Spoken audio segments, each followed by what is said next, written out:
یہ جو لیلۃ القدر والی رات ہے، اس کے اندر کائنات کے اندر جتنی بھی مسلمان ہیں، یعنی جس کی دل میں ایمان ہے، رب العالمین اس بابرکت رات کی دوپہر تمام کی کامل مغفرت فرماتا ہے۔ فرمایا کہ چند بد نصیب لوگ ایسے ہیں، یہ بات یہاں ذہن رکھیں، چند بد نصیب لوگ ایسے ہیں کہ اس مبارک رات کے اندر بھی ان کی مغفرت نہیں ہوتی۔ اللہ ہم سب کی حفاظت فرمائے، کہے آمین۔ اللہ ہم سب کی۔ ایک بات آپ کو بیچ میں اور بتا دوں، دیکھو بعض وقت آپ نے سبحان اللہ کہنا ہے، کبھی کبھار استغفر اللہ بھی کہنا ہے۔ کیا کرنا ہے؟ جیسے کہ جو حدیث میں آپ کو سنا کہ 4 بندوں کی مغفرت نہیں ہوتی، تو آپ کی زبان پہ سبحان اللہ نہیں آنا چاہیے، بلکہ آپ کی زبان پہ آنا چاہیے استغفر اللہ، یا اللہ ہماری حفاظت فرمائے۔ ہمارے دوستوں کو بہت معلوم نہیں ہوتا، مولوی صاحب کو یہ کہلوا کے ذرا ذہن میں بٹھایا ہے کہ جناب جو بات وہ سبحان اللہ کہنا ہے، تو پھر ہوتا ہے اس بات جو وقت قرآن کریم کے اندر جہنم کا ذکر ہوتا ہے، بعض وقت قرآن کریم کے اندر عذاب کا ذکر ہوتا ہے، تو سامنے والا بندے کہتے ہیں سبحان اللہ، نہیں کہنا۔ آپ نے جب بھی عذاب کا ذکر ہو تو استغفر اللہ کہنا ہے، جب بھی بشارت ہو ایمان والوں کے پھر سبحان اللہ کہنا ہے۔ لیکن ہمارا بھائی سبحان اللہ پھر کہنا ہے۔ اللہ سب کو سلامت رکھے۔ فرما 4 قسم کی بد نصیب لوگ ایسے ہیں کہ اس رات کے اندر ان کی مغفرت نہیں ہو۔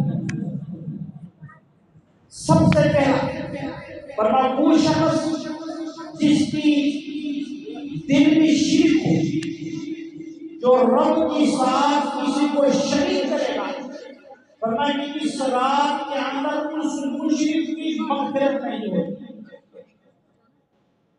اللہ ہم سب کی حفاظت۔ لیکن فرمایا کہ یہ جو مشرک کی مغفرت نہ ہونا یہ ابدی نہیں ہے۔ اب مشرک کی مغفرت ہی نہ ہو، نہیں، جب تک وہ اپنی شرک سے توبہ نہیں کرتا اس وقت تک اس کی مغفرت نہیں۔ اگر وہ شرک سے توبہ کرتا ہے تو مغفرت ہو جاتی ہے۔ اب آپ خاموش ہو کہ ہم کیا کہیں اس بات میں، سبحان اللہ کہیں یا استغفر اللہ کہیں؟ آگے سمجھ یہاں سبحان اللہ کا تو کہے۔ فرمایا جو شخص مشرک ہو، ساری زندگی شرک کے اندر گزر گئی، ایک دفعہ دل سے کلمہ پڑھ لیا، زبان سے اقرار کر لیا، اس پر جنت واجب ہو گئی۔ ہونا آ گئی۔ فرمایا دوسرا وہ شخص جو اپنی دل کے اندر کسی مسلمان کے لیے بغض رکھتا ہو۔ اللہ کی قسم میں کہتا ہوں جب یہ حدیث بندہ پڑھتا ہے نا، انسان کے جسم کے اوپر یہ جو بال ہیں نا، یہ خوف کی وجہ سے کھڑے ہو جاتے ہیں، اس کو ہم کہتے ہیں روکتے کھڑے ہو جاتے ہیں۔ آج یہ المیہ عوام الناس کا نہیں ہے کہ میں اپنی زبان کو چھانٹتا ہوں۔ اللہ کی قسم میری اپنی جنس کے اندر ایسے لوگ ملتے ہیں، ایسے نامور علماء ملتے ہیں جن کی دنیا سے چلے جاتے ہیں کہ دوسرے بھائی کا بغض لیتے ہیں۔ اس بھائی نے مجھے یہ کہہ دیا، مجھے وہ کہہ دیا، مولوی صاحب نے میرا نام ذرا نیچے رکھ دیا ہے، میرے تعریف میں ذرا 4 جملے نے کہا، ناراض ہو گئے اور پھر اس ناراضی کو دل میں لگا لیا۔ اللہ کی قسم کھا کے کہتا ہوں جس کی دل کے اندر بغض ہوگا اپنے کسی مسلمان بھائی کے لیے، اس مبارک رات کے اندر بھی اس کی مغفرت نہیں ہوتی جب تک وہ اپنا دل صاف نہ کرے۔ یک طرف ڈریسنگ چلاؤ بھائی، جو اچھا کرتا ہے اس کے ساتھ بھی اچھا کرو، جو اچھا نہیں کرتا پھر بھی اچھا کرو۔ اس بچے کو بٹھاؤ۔ فرمایا تیسرا بد نصیب ہوں جو اس رات کے اندر اس کی مغفرت نہیں ہوتی۔ فرمایا یہ وہ شخص جو تکبر کی وجہ سے اپنی شلوار کو ٹخنوں سے نیچے رکھتا ہے۔ اور میرے دوستوں ایمانداری سے بتاؤ، یہ تو ماشاءاللہ آج کل عام ہو چکا ہے۔ جب تک میرے نوجوان اپنا پیٹ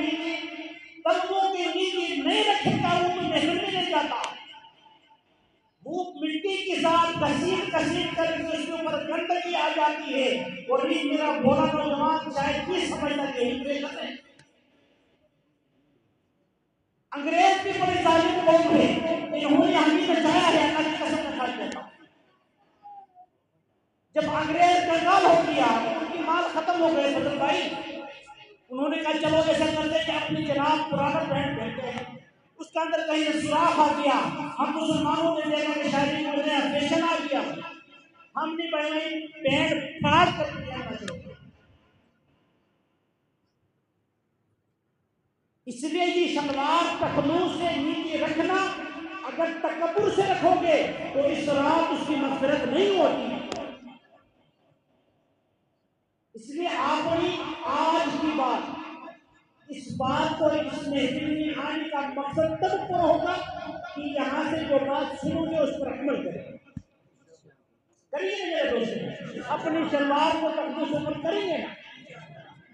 آپ کے مولوی صاحب ہمارے لیے قاری صاحب ہے کہ ماشاءاللہ بڑا جوشیلا انداز میں ہم درویش لوگ ہیں، ہم اس سے رسالت بندے ہیں، وہ آپ کو سمجھانے کی کوشش کرتے ہیں، یہ ہمارے جوش میں جناب خطیب صاحب نظام چلتا اس طرح ہے یار بھائی، اگر سارے ہی جوشے میں ہو جائے پھر مسجد کے اندر موجود کے علاوہ کوئی نظر نہیں آئے گا، اور سارے جناب میرے والے بندے ہوں گے تو پھر میرے سامنے سارے سوتے رہیں گے، کوئی جگہ ہے نہیں۔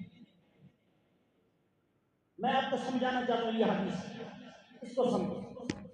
فرمایا چوتھا وہ شخص جو اپنے سر رحمی کو توڑنے والا، یہ میرے بزرگان بھائی ہیں، جاگیردار بھائی ہیں، میرے مامودار بھائی ہیں، چھوٹے چھوٹے باتوں کی وجہ سے ایک دوسرے سے قطع تعلق کر دیا ہے، سلام کرنے کے لیے تیار نہیں ہے، اس کے پاس جانے کے لیے تیار نہیں ہے۔ رب کعبہ کی قسم کھا کے کہتا ہوں اس رات اس کی مغفرت نہیں ہوگی جب تک دوسرے رحمی کو نہ جوڑے۔